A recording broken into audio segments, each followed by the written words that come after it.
मेरा नाम दिशा है।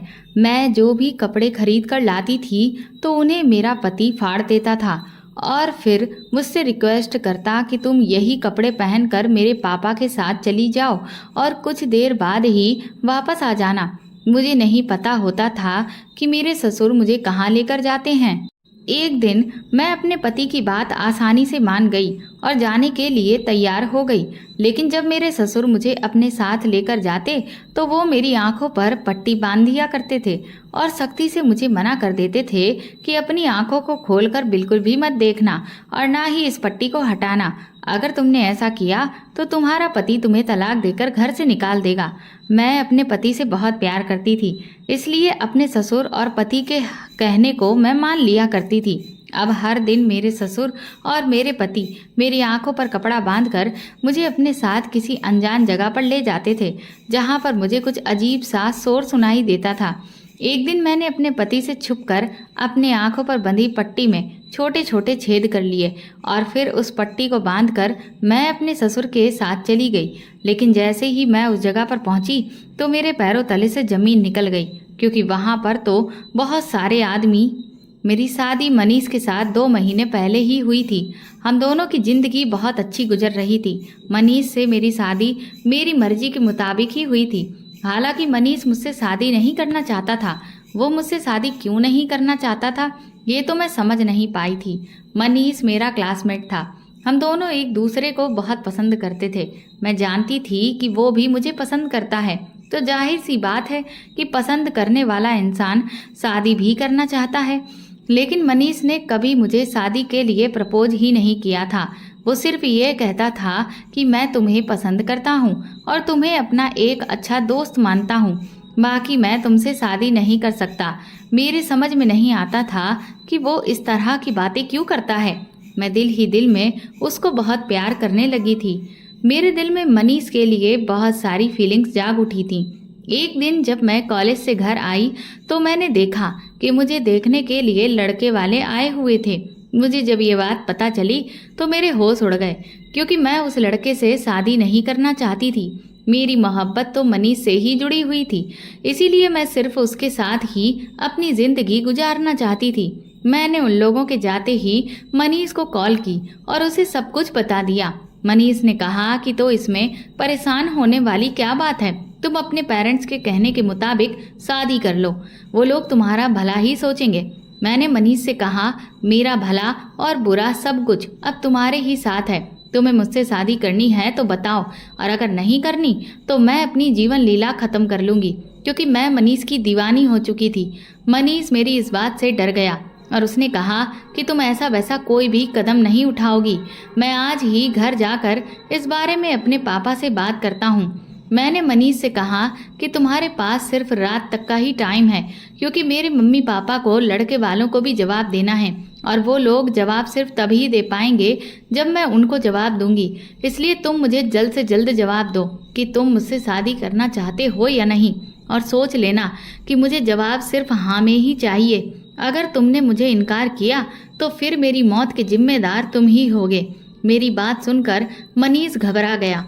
उसने कहा, तुम फिक्र मत करो, मैं रात को ही तुम्हें कॉल करता हूँ। मुझे अब रात होने का इंतजार था कि कब मनीष की कॉल आए और मुझे उसका जवाब मिले। मैं भगवान से प्रार्थना कर रही थी कि मनीष का जवाब हाँ में ही हो। मुझे उसकी कॉल का इंतजार करते हुए रात के 12 बज गए, लेकिन अभी तक उसकी कॉल नहीं आई थी, जबकि मनीष का कहना था कि वो 11 बजे तक ही सो जाता है। मुझे तो बहुत घबराहट हो रही थी। हार मानकर फिर मैं 1 बजे के टाइम पर खुद ही उसे कॉल की, क्योंकि मैं उससे बात करने के लिए बेचैन हो रही थी। मेरी पहली कॉल पर ही उसने मेरी कॉल रिसीव कर ली। मैंने उससे कहा कि तुम कहाँ हो, तुमने मुझे कॉल क्यों नहीं किया अभी तक? मैं कितनी देर से तुम्हारी कॉल का इंतजार कर रही हूँ। कॉल पर मनीष की आवाज़ बहुत ही घबराई हुई लग रही थी। उसने कहा कि मुझे माफ़ कर दो दिशा, मेरे पापा हम दोनों की शादी के लिए नहीं मान रहे हैं। मैंने कहा, लेकिन तुम्हारे पापा शादी के लिए क्यों नहीं मान रहे हैं? मुझ में क्या प्रॉब्लम है? मैं अच्छी खासी खूबसूरत हूँ। मनीष कहने लगा, बस ऐसे ही नहीं मान रहे हैं। मेरे दिमाग पर तो उस वक्त मोहब्बत का जुनून सवार था। इसलिए मैंने गुस्से में आकर मनीष की कॉल काट दी और उसे कहा कि अब तुम देखो कि मैं क्या करती हूँ। मैंने मनीष की खातिर अपने हाथ की नस काट ली थी। अगले दिन जब मुझे होश आया तो मैं अस्पताल में थी। मनीष को कब और कैसे पता चला मेरे बारे में, ये मुझे कुछ भी नहीं पता था। जब मेरी आंख खुली और मैं होश में आई तो मैंने अपने सामने मनीष और उसके पापा को देखा था।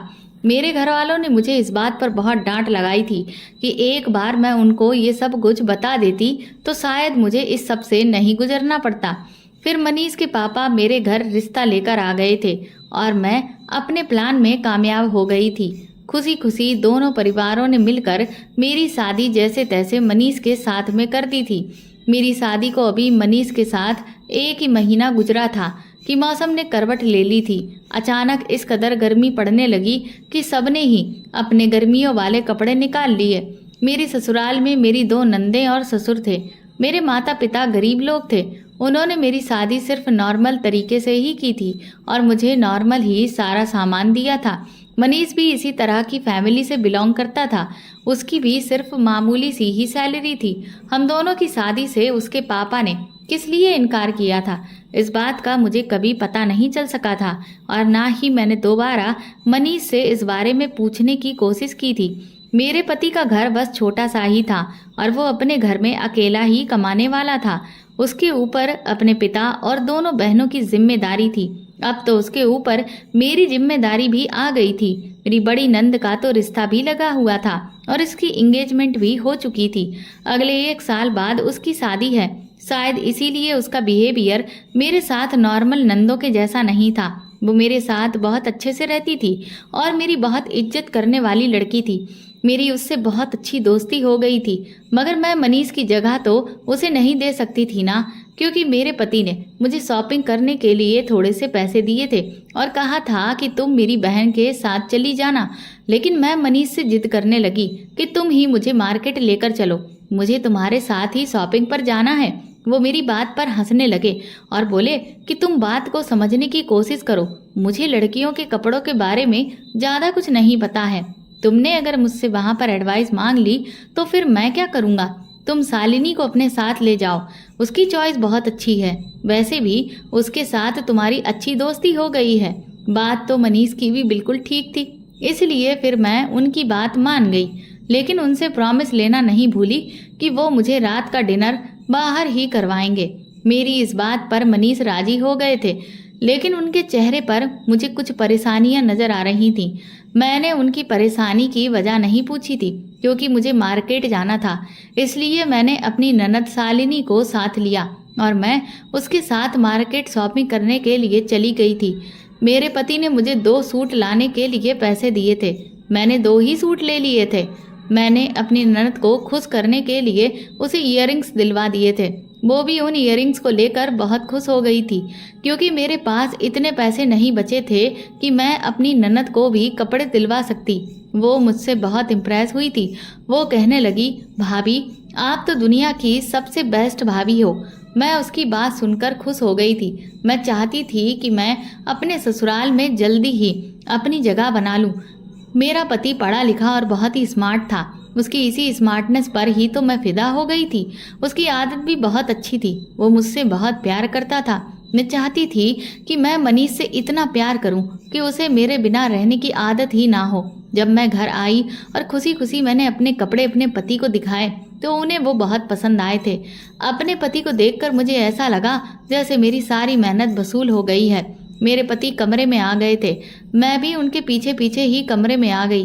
फिर मैंने उन कपड़ों में से एक सूट निकालकर पहन लिया और मैं अच्छे से तैयार हो गई। मैंने अपने पति से कहा कि चलो चलते हैं। मेरा पति मुझे देखकर हैरान हो गया और कहने लगा कि कहाँ चलना है। मैंने कहा, क्या आप अपना वादा भूल गए हो? हम दोनों को रात का डिनर घर के बाहर ही तो करना था। आपने मुझसे वादा किया था ना। मेरे पति ने कहा, अरे अच्छा, मुझे याद आ गया। चलो ठीक है, आधे घंटे में चलते हैं। मैं अभी बाहर से होकर आता हूँ। मेरे पति न जाने आधे घंटे का कहकर कहाँ चले गए थे। मैं उनका काफ़ी देर तक इंतजार करती रही। वो आधा घंटा नहीं बल्कि पूरे 2.5 घंटे के बाद घर आए थे। अभी ज़्यादा टाइम नहीं हुआ था, रात के 9 बजे थे। उसके बाद हम दोनों मिलकर एक अच्छे से रेस्टोरेंट में खाना खाने चले गए। वहाँ पर हमने खाना खाने के बाद आइसक्रीम भी खाई और खूब एंजॉय किया। मेरा पति गरीब जरूर था, लेकिन मेरी हर ख्वाहिश को पूरा करता था। रात को 12 बजने से पहले हम लोग घर आ गए थे। मैंने अपने नए कपड़े उतार दिए और उसके बाद मैंने पुराने कपड़े पहन लिए। लेकिन अगले दिन जब मैं अपने नए कपड़े बाथरूम में लेने के लिए गई तो ये देखकर मेरे पैरों तले से जमीन निकल गई थी कि मेरे जितने भी नए कपड़े जो मैं कल लेकर आई थी वो कैंची से कटे थे। उसमें जगह जगह कट के निशान लगे थे। मेरी तो उन कपड़ों को देखकर आंखें फटी की फटी रह गईं। फिर मैंने अपने दूसरे वाला सूट देखा तो वो भी इसी तरह से कटा था। मैंने अपने पति से कहा कि अगर आपको मेरे कपड़े पसंद नहीं आए थे तो आप मुझे बता देते, मैं कपड़े चेंज कर लाती। लेकिन आपको कपड़ों की इस तरह की हालत करने की ज़रूरत क्या थी? मैं तो यही समझ रही थी कि मनीष को मेरे कपड़े पसंद नहीं आए, तभी तो उन्होंने कपड़ों के साथ ये सुलूक किया है। अलमारी में मेरे बाकी के कपड़े भी पड़े हुए थे, वो सारे भी कहीं न कहीं से कटे हुए थे। अब मेरे पास पहनने के लिए सिर्फ वही सूट था जो मैंने पहना हुआ था। सारे ही कपड़े कहीं न कहीं से कटे थे। मुझे अपने पति का ये सब कुछ करना बिल्कुल पसंद नहीं आया। मैं तो अपना सर पकड़कर बैठ गई और रोने लगी थी कि अब मैं क्या करूं। मेरे पास तो पहनने के लिए कपड़े ही नहीं बचे। मेरे पति खामोश खड़े हुए थे, वो तो कुछ कह ही नहीं रहे थे। मैं फौरन अपने ससुर के कमरे में चली गई और उनको अपने कपड़े दिखाने लगी। मेरे ससुर ने कहा कि तुम्हारे कपड़ों की ये हालत मैंने की है। मैं अपने ससुर की ये बात सुनकर चौंक गई। उन्होंने कहा कि रात को यही वाले कपड़े पहनकर तैयार हो जाना, हमें एक जगह पर जाना है। मेरी ये बात समझ नहीं आ रही थी। मैंने कहा कि मैं ये कपड़े पहनकर कहाँ जाऊंगी, ये कपड़े तो पहनने के लायक ही नहीं हैं। और आपने मेरे कपड़ों की ये हालत क्यों की है? आपको पता है कि इनमें से कोई भी कपड़ा अब पहनने के लिए नहीं बचा है। मुझे तो ये समझ नहीं आ रहा था कि मेरे ससुर मेरे कपड़ों को आखिर ऐसे हाथ कैसे लगा सकते थे। मैं तो उनकी बहू थी ना, पर फिर भी उन्होंने ये सब कुछ किया। मेरे ससुर मुझसे कहने लगे कि मैं अभी थोड़ा बिजी हूँ और इस बारे में मैं तुमसे बाद में बात करूँगा। मैं रोती हुई अपने कमरे में आ गई। जैसे ही कमरे में आई तो मेरा पति कमरे में मौजूद ही नहीं था, वो भी घर से बाहर चला गया था। मेरी तो कुछ समझ में ही नहीं आ रहा था कि इस घर में आखिर हो क्या रहा है। मैं सारा दिन अपने कपड़ों की वजह से परेशान रही और रोती रही। मैंने टेंशन की वजह से खाना भी नहीं खाया और ना ही मेरे पति ने दोपहर का खाना खाया था। वो तो घर से जब से गए थे घर के अंदर दोबारा आए ही नहीं। इसी तरह से शाम का टाइम था। मेरे ससुर जल्दी से मेरे कमरे में आए और बोले, ये कपड़े पहन लो, उठो जल्दी करो, हमें कहीं जाना है। मैंने तुम्हें सुबह बताया था ना। मैंने अपने ससुर से कहा कि ये आप मुझसे किस तरह का मजाक कर रहे हैं? ये कटे फटे कपड़े पहनकर मैं कहाँ जाऊंगी? मैं इस तरह के कपड़े नहीं पहन सकती। उन्होंने जल्दी से कटा फटा सूट निकालकर मेरे हाथ पर रखा और कहने लगे, जल्दी से कपड़े पहनो, जैसा मैं कह रहा हूँ वही करो। मैं अपने ससुर के चेहरे को देखती रह गई थी। मुझे तो यकीन नहीं आ रहा था कि वो मुझसे ऐसे कैसे बात कर रहे थे। मैं बड़ी हैरानी और अफसोस के साथ अपने ससुर से कहने लगी, पापा जी, मैं ये कपड़े कैसे पहनूंगी? मेरी इस बात पर वो एकदम ही गुस्से में आ गए और कहने लगे, तुम्हें मेरी बात एक बार में समझ में नहीं आती? ये सब मैं नहीं जानता, बस तुमसे जैसा कह रहा हूँ वैसा ही करो। मैं तुम्हारा बाहर इंतजार कर रहा हूँ। तुम्हारे पास सिर्फ 5 मिनट हैं। इन कपड़ों को पहनकर जल्दी से तैयार हो जाओ और बाहर आओ, नहीं तो मुझसे बुरा कोई नहीं होगा। अपने ससुर का गुस्सा देखकर मैं मजबूर हो गई और उन कपड़ों को बाथरूम में पहनने के लिए चली गई। मैं बुरी तरह से रोने लग गई थी कि मेरे साथ ये सब कुछ क्या हो रहा है। शादी के 1 महीने के बाद ही मुझसे मेरी खुशियां छीन ली गई थी। मैं अपने ससुर के डर से जल्दी से वो कपड़े पहनकर बाहर आ गई। जब मैं बाहर आई तो ये देखकर हैरान थी कि मेरा पति भी वहां खड़ा था। मैंने अपने पति को रोती हुई नज़रों से देखा और उनसे शिकायत करने जैसा चेहरा बना लिया। वो मेरी बात को समझ गए थे। उन्होंने कुछ भी नहीं कहा और खामोश खड़े रहे। मुझे देखकर मेरे ससुर मुस्कुराने लगे जबकि मैं रोती चली जा रही थी। मेरे ससुर ने मेरे पति से कहा, मनीष जाओ पट्टी लेकर आओ। मेरे समझ में नहीं आया कि वो किस पट्टी की बात कर रहे हैं। पहले तो मेरे पति ने उन्हें सिर हिलाकर इनकार किया, लेकिन फिर जब मेरे ससुर ने उन्हें गुस्से से घूर कर देखा तो वो काले रंग की एक पट्टी लेकर आ गए। मेरे ससुर ने मुझे देखकर कहा, ऐसे नहीं रोते हैं बेटा, ये आंसू पोंछ लो और अपने चेहरे पर मुस्कुराहट लेकर आओ। मैंने खुद को बड़ी मुश्किल से संभाला था। मैं मुस्कुराने लगी तो मेरे ससुर ने मेरे सर पर हाथ रखकर मुझसे कहा, आओ मेरे साथ चलो। फिर बाहर आंगन में जाते ही मेरे ससुर ने मेरे पति से कहा कि ये पट्टी वो मेरी आंखों पर बांधे। मैंने तुरंत ही कहा कि आप ये काले रंग की पट्टी मेरी आंखों पर क्यों बंधवा रहे हो। मेरे ससुर ने मेरी बात का कोई जवाब नहीं दिया। फिर मेरे ससुर मुझसे बोले, बहू तुम्हें ये पट्टी हरगिज नहीं खोलनी है। अगर तुमने पट्टी खोलने की कोशिश की तो फिर तुम्हारा पति तुम्हें तलाक देकर घर से निकाल देगा। अपने ससुर के मुंह से ये बात सुनकर मैं हैरान रह गई थी और फिर इस काम को मैं मजबूरी में करने के लिए तैयार हो गई थी, क्योंकि मैंने अपने पति को पाने के लिए न जाने कितनी परेशानियां झेली थी। मेरे ससुर जो कि हमारी शादी के लिए मान नहीं रहे थे, तो इसीलिए अब मुझे अपने ससुर का हर कहना मानना पड़ रहा था। मेरा दिल बुरी तरह से मजबूर होकर रह गया था। मुझे कुछ भी तो अच्छा नहीं लग रहा था। फिर ये कपड़े हर तरफ से कटे फटे थे, कई जगह पर तो छेद हो रहे थे। मैं ऐसे कपड़ों में कैसे घर से बाहर निकल सकती थी, लेकिन अपने ससुर का हुक्म मानना मेरी बहुत बड़ी मजबूरी बन चुकी थी। मैंने भगवान का नाम लिया और जाने के लिए तैयार हो गई। मेरे ससुर मुझे पैदल ही कहीं पर लेकर जा रहे थे। वो ठीक मेरे पीछे ही चल रहे थे और मेरे पति मेरा हाथ पकड़े हुए थे, क्योंकि मेरी आंखों पर तो पट्टी बंधी थी। मुझे कुछ दिखाई नहीं दे रहा था। हम लोग काफी दूर तक चलकर आ गए थे। थोड़ी देर बाद मुझे कुछ एहसास सा होने लगा, जैसे मेरे आसपास बहुत सारे लोग हैं। मैं महसूस कर सकती थी कि मैं किसी भीड़ वाली जगह पर खड़ी हुई हूँ। थोड़ी देर के बाद मेरे ससुर ने मुझे बैठने के लिए कहा। उसके बाद मैं एक जगह पर बैठ गई, क्योंकि पैदल चलते चलते मेरी हालत खराब हो गई थी। ना जाने मेरे ससुर मुझे किस नर्क में लेकर आ गए थे। उसके आधा घंटा बाद मेरे ससुर ने मुझे फिर से पैदल चलने के लिए कहा और फिर हम दूसरी जगह पर आ गए। इस जगह पर भी चारों तरफ मेरे कानों में शोर ही शोर पड़ रहा था। इस वाली जगह पर तो इतना शोर था कि चारों तरफ से मुझे गाड़ियों की आवाज़ भी आ रही थी और मैंने अपने कानों पर हाथ रख लिए थे। मेरे ससुर ने मुझसे कहा कि तुम्हें बोलना नहीं है, इसीलिए उनके कहने के मुताबिक मैंने अपनी आवाज़ को बंद ही रखा था। यहाँ पर भी मेरे ससुर ने मुझे ज़मीन पर बैठने के लिए कहा तो मैं बैठ गई थी। मेरी तो कुछ भी समझ में नहीं आ रहा था कि मेरे ससुर ने मुझे ऐसी भीड़ वाली जगह पर क्यों बैठा दिया है। बीच बीच में मुझे ट्रैफिक की भी आवाज़ आ रही थी, जिससे मैंने अंदाज़ा लगा लिया था कि आसपास से गाड़ियाँ गुजर रही हैं। गाड़ियाँ तो सड़क या गलियों में होती हैं, इसका मतलब मेरे ससुर मुझे कहीं खुली जगह पर लेकर आ गए थे। मुझे पक्का यकीन था कि मेरे साथ जो भी हो रहा है अच्छा नहीं हो रहा, मगर मैं क्या करती। मैं मजबूर हो गई थी। हम वहाँ पर 1-2 घंटा गुजार कर वापस चलने लगे थे।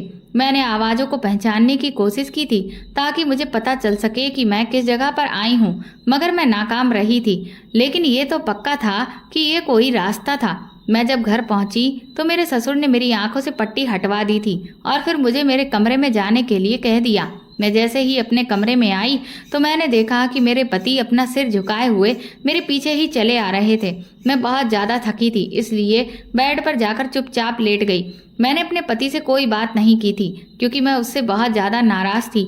उसने मेरे देखते ही देखते मेरी टांगें दबाना शुरू कर दी।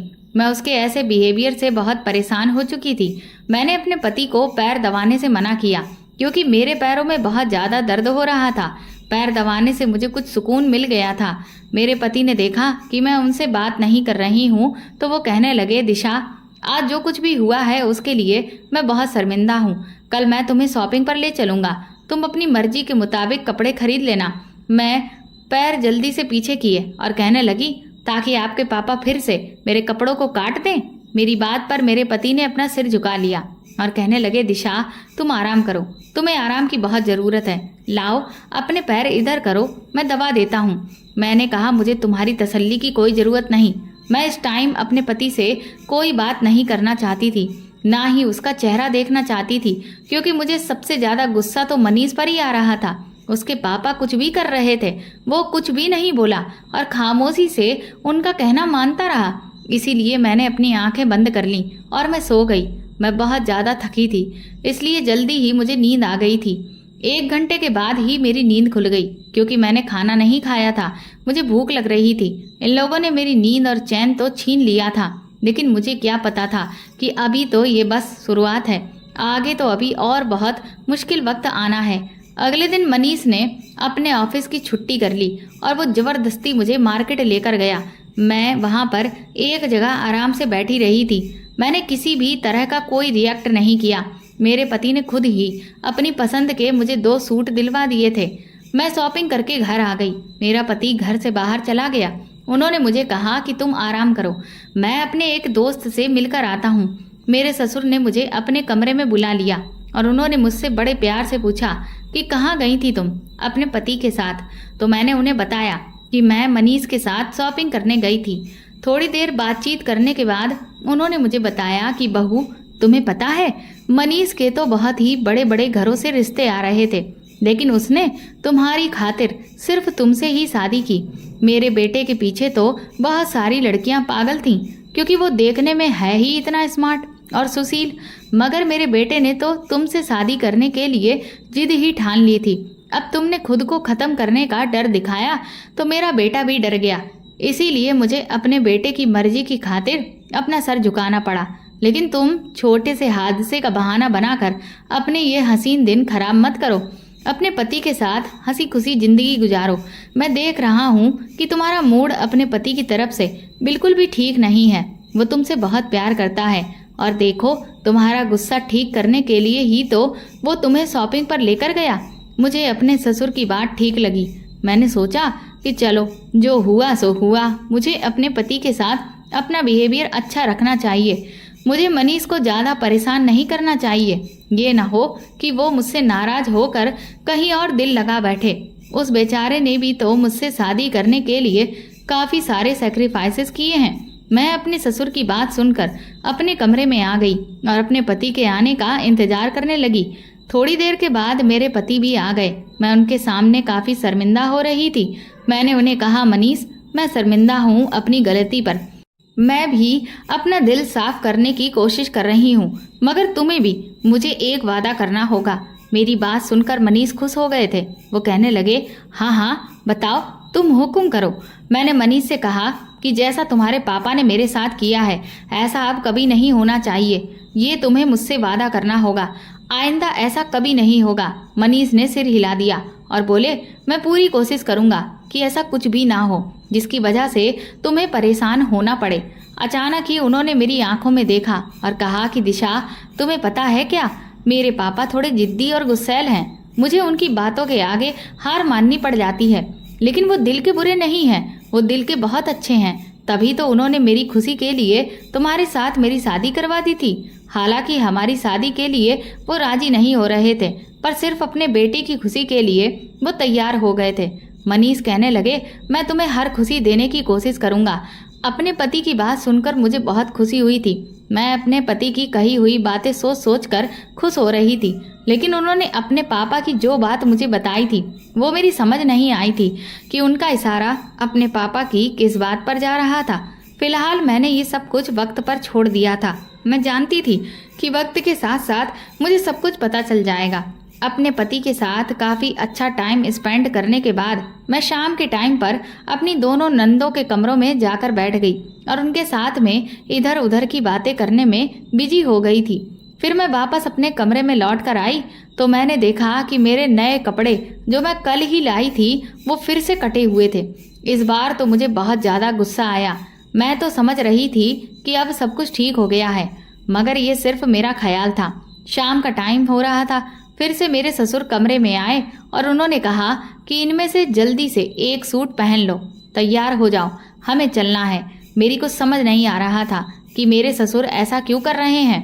मैं उनके कहने के मुताबिक उनसे कोई सवाल नहीं किया और खामोशी से उन कपड़ों को पहन लिया। मेरे ससुर मुस्कुरा दिए। फिर उन्होंने मेरी आंखों पर वो काले रंग की पट्टी मुझे खुद बांधने को कहा और मुझसे बोले कि जिस दिन भी तुमने इस पट्टी को खोलने की कोशिश की, मैं तुम्हें अपने बेटे से तलाक दिलवा दूंगा। तुम जानती हो ना कि मेरा बेटा मेरा कितना कहना मानता है। मैं अपने ससुर की ये बात सुनकर शॉक्ड रह गई थी, इसलिए मैं खामोश ही रही। मेरे ससुर मुझे वो पट्टी बांधने का कहकर कमरे से चले गए और मुझसे बोल कर गए कि बाहर आकर तुम्हें मेरे साथ चलना है। मेरे पति उस टाइम घर में मौजूद नहीं थे। मेरे ससुर ने मुझे अपने आगे आगे चलने को कहा और वो मुझे रास्ता बता रहे थे, और इधर मेरी ननद को आवाज़ लगाकर कहा कि वो दरवाज़ा बंद कर ले। मैं खामोश ही रही थी, क्योंकि मैं जानती थी कि मेरे कुछ भी कहने का अब कोई फ़ायदा नहीं होने वाला। हम दोनों ससुर बहू आज फिर से पैदल चल रहे थे। कल भी पैदल चल रहे थे, इसीलिए आज मेरे पैरों में अभी से ही दर्द होना शुरू हो गया। मैं अपने ससुर के बताने के मुताबिक धीरे धीरे चल रही थी और अपने बहते हुए आंसुओं को साफ कर रही थी। अब मुझे एहसास होने लगा कि मैंने मनीष से शादी करके बहुत बड़ी गलती की है। हालांकि मेरे पेरेंट्स मेरी शादी कहीं और करवा रहे थे, अब जबकि ये शादी मैंने अपनी ज़िद और अपनी मर्जी के मुताबिक की थी, इसीलिए मुझे शादी को जैसे तैसे निभाना ही था। मुझे अपनी मम्मी की कही हुई वो बात याद आ गई जिस पर उन्होंने मेरी शादी के टाइम कहा था कि दिशा, तुम इस लड़के से शादी तो कर रही हो और ये शादी हम तुम्हारी जिद की वजह से करवा रहे हैं, वरना जो रिश्ता हमने तुम्हारा ठुकराया है वो लड़का बहुत ही अमीर और अच्छी फैमिली से बिलोंग करता है। तुम वहाँ पर बहुत खुश रहती, लेकिन यहाँ शादी करने की तुम्हारी अपनी मर्जी है, इसीलिए तुम्हें अपनी लव मैरिज को बसाकर ही रखना होगा, क्योंकि 90% लव मैरिज सक्सेसफुल नहीं होती हैं। अपनी मम्मी की बात पर मैंने उनको जवाब दिया था कि मनीष मुझे बहुत प्यार करता है और मैं आपसे इस बात की शर्त लगा सकती हूँ कि मेरी शादी की बात मेरी ज़िंदगी अरेंज मैरिज कपल से भी ज़्यादा अच्छी गुजरेगी। मेरे पेरेंट्स जब मेरी और मनीष की शादी के लिए मेरे खुद को ख़त्म करने वाले तरीके से मान गए, और तो और मनीष के पापा भी मान गए, तब मुझे लगा कि बैठे बिठाए मेरे भाग्य खुल गए हैं। लेकिन मुझे क्या पता था कि मेरे भाग्य खुलेंगे नहीं, बल्कि मेरी आने वाली ज़िंदगी इस तरह से खराब हो जाएगी। मुझे पछतावा होने लगा था कि मुझे अपने पेरेंट्स के कहने पर जहां वो मेरी शादी कर रहे थे वहीं पर कर लेनी चाहिए थी, लेकिन मेरे भाग्य में शायद यही सब होना लिखा हुआ था। हम फिर कल की तरह इस जगह पर पहुंच चुके थे जहां पर शोर ही शोर था और खूब गाड़ियों की आवाज़ें आ रही थीं। 2-3 घंटे इसी तरह से हमें इधर उधर टहलते हुए हो गए। कहीं पर मेरे ससुर मुझे कहते कि बैठ जाओ, कहीं पर कहते कि उठकर खड़ी हो जाओ, कहीं कहते कि बोलना बिल्कुल भी मत, बस खामोशी से जैसा मैं कहता हूँ वैसा ही करती रहो। 2-3 घंटे इसी तरह से गुजर जाने के बाद फिर हम अपने घर को वापस आ गए। घर आते ही मेरे पति मेरे पैर दबाने लगे, मगर मुझे सुकून नहीं मिल रहा था। मनीष शर्मिंदा होकर मुझसे बातचीत करने की कोशिश कर रहे थे। मैंने सोचा न जाने ये कब तक मेरे साथ होता रहेगा। मैंने अपने पति से भी पूछा था कि तुम्हारे पापा मेरे साथ ऐसा क्यों कर रहे हैं, लेकिन वो तो हर बात पर खामोश ही रहते थे। इसलिए मैंने सोच लिया था कि मुझे अब सच्चाई का पता खुद ही लगाना होगा। सारी रात मैं प्लानिंग करती रही। सुबह फिर से मेरे पति ने मुझसे कहा कि मैं तुम्हें शॉपिंग पर लेकर चलता हूँ। मैंने आज शॉपिंग करने के लिए अपने पति से इनकार कर दिया था। मैं अपने ससुर से कहने लगी, पापा जी, शाम को किस टाइम पर मुझे आपके साथ जाना है। मेरे ससुर आज मेरी इस बात पर मुस्कुराने लगे और कहने लगे, शाम के 5 बजे तुम बिल्कुल तैयार रहना। मैं उनकी बात सुनकर खामोश हो गई। मनीष से बातचीत करना मैंने बिल्कुल बंद कर दिया था, क्योंकि वो मुझे कुछ बताता ही नहीं था। और तो और घर में 2-2 नंदें थीं, उन्हें भी किसी बात की कोई खबर नहीं थी, क्योंकि मेरे ससुर अपनी बेटियों पर बहुत ज़्यादा रौब दिखाते थे और अपनी बेटियों को कमरे से ज़्यादा बाहर नहीं निकलने देते थे। मैं अपने कमरे में चली गई। दोपहर के टाइम पर जब मेरे पति घर आए तो उन्होंने मुझसे कहा कि चलो, अभी तुम्हारे पास टाइम है, मैं तुम्हें शॉपिंग कराने लेकर चलता हूँ। लेकिन मैं तो उनसे बात कर ही नहीं रही थी, इसलिए मैंने उनसे कह दिया कि आज मेरी तबीयत ठीक नहीं है, मुझे कहीं नहीं जाना। धीरे धीरे शाम के 5 बज गए और मैंने अपने उन्हीं फटे हुए कपड़ों में से एक सूट निकालकर पहन लिया। मैं तैयार होकर अपने कमरे से बाहर निकल ही रही थी कि मुझे अपने पति के बोलने की आवाज़ आई। वो अपने पापा से कह रहे थे कि पापा प्लीज़ आप दिशा के साथ ये सब कुछ मत करो, दिशा को आज अपने साथ लेकर मत जाओ, उसकी तबीयत ठीक नहीं है। मेरे ससुर ने रोज़ के मुताबिक मुझे मेरी आंखों पर पट्टी बांधने को कहा। तभी अचानक मैंने अपने ससुर से कहा कि रुकिए ससुर जी, इन चप्पलों से मेरे पैर में बहुत दर्द होता है, मैं दूसरी चप्पल पहनकर आ जाती हूँ। मेरे ससुर ने कहा, अच्छा ठीक है, लेकिन जल्दी आ जाना। मैं इस बंधी हुई पट्टी को अपने हाथ से खोलकर हाथ में पकड़कर अपने कमरे में आ गई थी। मैंने जल्दी से एक बड़ी सी सुई निकाली और पट्टी के अंदर इस तरह से छेद कर दिए ताकि कोई भी छेद किसी को दिख ना सके। मुझे सिर्फ यही फिक्र हो रही थी कि अगर ये सुराख मेरे ससुर ने देख लिया तो मेरे ससुर मुझे मेरे पति से तलाक दिलवा कर घर से निकलवा देंगे। मैंने जल्दी से अपना काम फिनिश किया। उसके बाद मैं दूसरी चप्पल पहनकर बाहर आ गई और अपने ससुर के सामने ही अपनी आंखों पर मैंने उस पट्टी को बांध लिया। उसके बाद हम फिर से पैदल चलने लगे। मैं वही फटे हुए कपड़े पहने हुए थी जो मैं हर रोज पहनकर अपने ससुर के साथ जा रही थी। हम चलते ही चले जा रहे थे। मेरे ससुर भी खामोशी से मेरे पीछे चल रहे थे। इसी तरह चलते चलते मेरी नज़र सड़क के कोने पर गई जहाँ पर मेरे ससुर ने मुझे बैठा दिया। लेकिन वहाँ बैठने के बाद मेरे साथ कुछ ऐसा हुआ जिसे देखकर मेरे होश उड़ गए। मेरे ससुर के हाथ में एक बड़ा सा बोर्ड था और बोर्ड पर क्या लिखा हुआ था ये तो मुझे समझ नहीं आ रहा था, क्योंकि वो बोर्ड उन्होंने मेरे आगे रखा हुआ था और तो और एक कटोरा भी उन्होंने मेरे पास रख दिया था। मैं 5 मिनट तक वहाँ पर ऐसे ही बैठी थी। उसके बाद लोग आ रहे थे और कटोरे के अंदर पैसे डालकर जा रहे थे। ये देखकर मैं तो हैरान रह गई थी। यहाँ पर काफ़ी सारी पब्लिक मौजूद थी। मेरे ससुर इतने ज़्यादा चालाक थे कि उन्होंने कटोरे में पहले से ही एक मोटा कपड़ा बिछाया हुआ था ताकि अगर कोई कटोरे के अंदर सिक्का डाल कर जाए तो उसकी खनक की आवाज़ मुझे सुनाई ना दे और मैं ये पहचान न सकूं कि मेरे पास कोई बर्तन रखा हुआ है और उसमें कुछ डाला गया है। वहाँ आने जाने वाले लोग सिक्के डाल रहे थे तो कुछ लोग नोट भी डाल रहे थे। इसी तरह से काफ़ी सारे पैसे हो गए। मेरे ससुर ने मुझे उस जगह से उठाया और अपने सारे सामान को बांध लिया। आधा घंटा उस जगह पर बैठने के बाद मेरे ससुर मुझे दूसरी जगह पर ले गए। यहाँ पर भी कुछ ऐसा ही हुआ था। मेरे ससुर ने मुझे बैठने के लिए कहा। इसी तरह से काफ़ी सारे लोग इस कटोरे में पैसे डालते चले जा रहे थे। इसका मतलब ये था कि मेरे ससुर ने मुझे भिखारिन बना दिया था। मैं समझ चुकी थी कि मुझे अभी तक क्यों पता नहीं चल सका कि मुझे कहाँ ले जाया जाता है। इसी तरह से लगभग 2-3 घंटे बीत गए थे। मेरे ससुर के पास काफ़ी सारे पैसे इकट्ठे हो गए थे। मेरे ससुर मुझे लेकर घर वापस आ गए। घर आ जाने के बाद मैंने सोच लिया था कि मैं ये सब कुछ और बर्दाश्त नहीं करूँगी। इसलिए घर के अंदर दाखिल होते ही मैंने अपनी आंखों से पट्टी हटा दी। घर में मेरा पति भी मौजूद था। मेरे ससुर ने जैसे ही मेरी इस हरकत को देखा तो उनको गुस्सा आ गया। उन्होंने कहा कि तुम्हें इतनी जल्दी पट्टी हटाने की क्या ज़रूरत थी? तुम्हें पता है कि तुम्हारी आंखों से पट्टी सिर्फ मेरी इजाज़त पर ही हटाई जाएगी। मैंने अपने ससुर से कहा, तो फिर आज आपने कितने पैसों की कमाई कर ली है? मेरे ससुर मेरी बात सुनकर हैरान रह गए थे। हम दोनों की बातचीत सुनकर मेरा पति भी आंगन में आ गया। उसने हम दोनों को देखा तो वो शॉक्ड हो गया। मैंने अपने पति से कहा, तो तुम मुझसे इतने दिनों से ये राज छुपा रहे हो कि तुम्हारे पापा तुम्हारी पत्नी से सड़कों पर भीख मंगवा रहे हैं। आज मुझे मेरे सारे सवालों के जवाब मिल गए हैं कि मेरे साथ क्या होता है और मेरे कपड़ों को क्यों काटा और फाड़ा जाता है। मेरे ससुर कहने लगे, खामोश हो जाओ, अब इससे आगे एक लफ्ज़ भी मत बोलना। मैंने अपने ससुर से कहा, आज भी आप मुझे यही धमकी देंगे कि अगर मैंने आपकी बात नहीं मानी तो आप मुझे मेरे पति से तलाक दिलवा कर घर से बाहर निकलवा दोगे। मैंने कहा, आज मैं सारी सच्चाई जानकर ही रहूंगी और अगर आपने मुझे कुछ नहीं बताया तो मैं खुद इस घर को छोड़कर चली जाऊंगी। वैसे भी मैं भिखारन वाली जिंदगी नहीं जी सकती।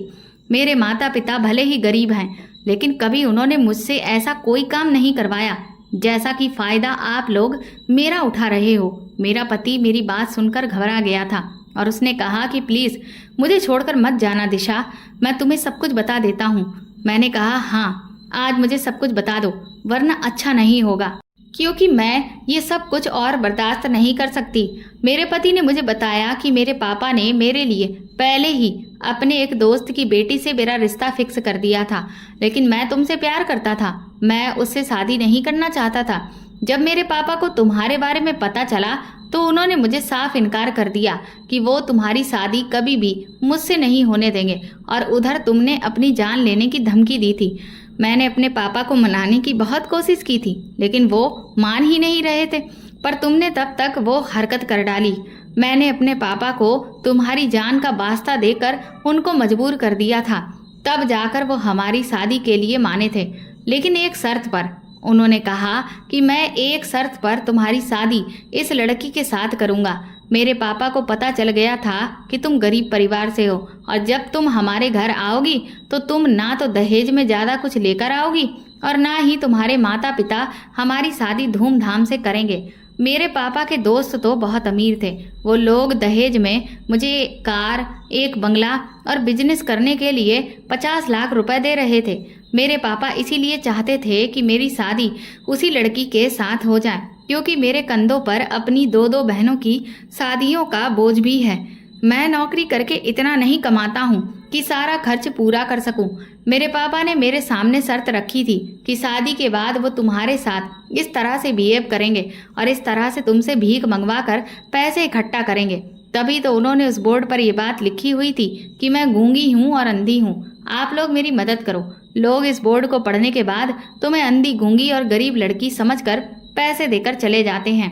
मेरे पापा तो अपने चेहरे को कपड़े से बांधकर छुपा लेते हैं ताकि उन्हें कोई पहचान न सके, लेकिन तुम्हें अपना टारगेट बना देते हैं। मेरे ससुर खड़े हुए खामोश थे, हमारी बातें सुन रहे थे। मैं अपने ससुर के पास गई और उनसे कहने लगी, मैंने आपको हमेशा अपने पिता की तरह समझा है। मुझे नहीं पता था कि एक पिता अपनी बेटी के साथ ऐसा कर सकता है। मैंने कहा, अगर आपको मैं पसंद नहीं थी तो आप मुझे बता देते। आपको मेरे साथ ये सब कुछ करने की क्या ज़रूरत थी? मनीष ने कहा, मैंने पापा से कई बार मना करने की कोशिश की थी क्योंकि मैं तुमसे प्यार करता हूँ। मैं तुम्हें इस हाल में नहीं देख सकता था, लेकिन पापा की शर्त यही थी कि वो तुम्हें इस घर में तभी टिकने देंगे कि जब तुम इस तरह का काम करोगी। इसी तरह से तो हमारे पास काफ़ी पैसे इकट्ठे हो जाते। मैं तुमसे शादी के लिए इसीलिए मना कर रहा था क्योंकि मैं मामूली सी सैलरी लाता हूँ। शायद उसमें तुम्हारे सपने पूरे नहीं कर सकता, लेकिन तुम मेरी बात को ना तो समझने की कोशिश कर रही थी और ना ही मान रही थी। तुमने तो मुझे मजबूर कर दिया था खुद से शादी करने पर। इधर मेरे पापा ने भी मुझे मजबूर कर दिया। मैं तुम दोनों के बीच मजबूर होकर रह गया। मैं करता भी तो क्या करता? एक तरफ मैं तुम्हें भी नहीं छोड़ सकता था और दूसरी तरफ मैं अपने पिता को भी नहीं छोड़ सकता था और उनकी बात को भी मेरे लिए मानना बहुत ज़रूरी था। मैंने मनीष से कहा, मनीष, इसमें तुम्हारी कोई गलती नहीं है, क्योंकि एक मर्द अपने पिता और पत्नी के हाथों से जब मजबूर हो जाता है तो उसे अपनी ज़िंदगी बुरी लगने लगती है। मैं तुम्हारी फीलिंग्स को समझ सकती हूँ। मैं अपने ससुर से कहा, आप चाहते थे ना कि मैं इस घर को छोड़कर चली जाऊं और आपके घर वही अमीर लड़की आ जाए जो बहुत सारा दहेज लेकर आई, आपके बेटे के लिए पैसे लेकर आई। तो फिर ठीक है, आप अपने बेटे की शादी अपनी मर्जी के मुताबिक कर सकते हो। मैं इस घर को छोड़कर जा रही हूँ, लेकिन याद रखना, जैसा आपने मेरे साथ किया है ऐसा ही एक दिन आपकी बेटियों के साथ भी जरूर होगा, क्योंकि भगवान के घर में देर है अंधेर नहीं है। जिसने जो इस दुनिया में किया है उसको उसके किए की सजा इसी दुनिया में मिलकर ही रहती है। मैं ये कहते हुए आगे बढ़ गई थी। मेरे ससुर को शायद एहसास हुआ कि उनके आगे भी दो दो बेटियां हैं। अगर उनकी बेटी के साथ कोई भी ऐसा करेगा तो उनको कितनी तकलीफ होगी। मेरे ससुर ने जब देखा कि मैं सामान पैक करके अपने दरवाजे तक आ गई हूँ तो उन्होंने मुझे रोक लिया और कहने लगे, बहू, मुझे माफ़ कर दो। मुझे एहसास हो गया है कि किसी को इतना मजबूर नहीं करना चाहिए कि वो गलत कदम उठाने पर मजबूर हो जाए। तुमने आज जो मुझसे मेरी बेटियों को लेकर इतनी बड़ी बात कही है उसके लिए शायद मैं ही तुम्हें मजबूर कर दिया था। मैं बहुत शर्मिंदा हूँ अपनी गलती पर। तुम मुझे माफ़ कर दो। मुझे सिर्फ इस घर के खर्चे की और अपनी बेटियों की शादी की परवाह है। मेरा बेटा इतनी कम इनकम में ये सब कुछ कैसे करेगा? मैं अपने ससुर से कहा, आप परेशान मत होइए, आपकी बेटियों की शादी धूमधाम से होगी। मैं पढ़ी लिखी हूँ, मैं नौकरी करूँगी और तो और मनीष भी नौकरी करते हैं। हम दोनों मेहनत से इस घर को चलाएंगे, आपकी दोनों बेटियों की शादी करेंगे और अपनी ज़िंदगी अच्छे से जिएंगे। मेरे ससुर मेरी बात सुनकर बहुत खुश हुए थे। मैं उनको कोई भी बात कहकर परेशान नहीं करना चाहती थी, इसीलिए फिर मैंने उनको तुरंत ही आसानी से माफ़ कर दिया, क्योंकि वो भी एक पिता थे। उन्हें अपनी बेटियों की फिक्र हो रही थी। मैंने अपने ससुर से जो कहा था वो करके दिखाया। अब मनीष और मैं मिलकर ऑफिस में काम करते हैं। अपनी मेहनत की कमाई से मैंने अपनी दोनों नंदों की शादी कर दी है। मेरे ससुर मेरी इस मेहनत और लगन से बहुत खुश हुए और अब तो वो मुझे अपनी बहू नहीं बल्कि बेटी मानते हैं। उन्होंने जो मेरे साथ किया था उसके लिए वो बहुत शर्मिंदा होते हैं। अब मेरी ज़िंदगी मेरे पति और मेरे ससुर के साथ बहुत अच्छी गुजर रही है। और तो और भगवान ने मुझे एक बेटी भी दे दी है जिसके साथ हमेशा मेरे ससुर खेलते रहते हैं और मुझे और मेरी बेटी को बहुत प्यार करते हैं। तो दोस्तों, आपको ये कहानी कैसी लगी हमें कमेंट करके ज़रूर बताएं और प्लीज़ इस कहानी को ज़्यादा से ज़्यादा शेयर और लाइक करके मेरे चैनल को सपोर्ट करें।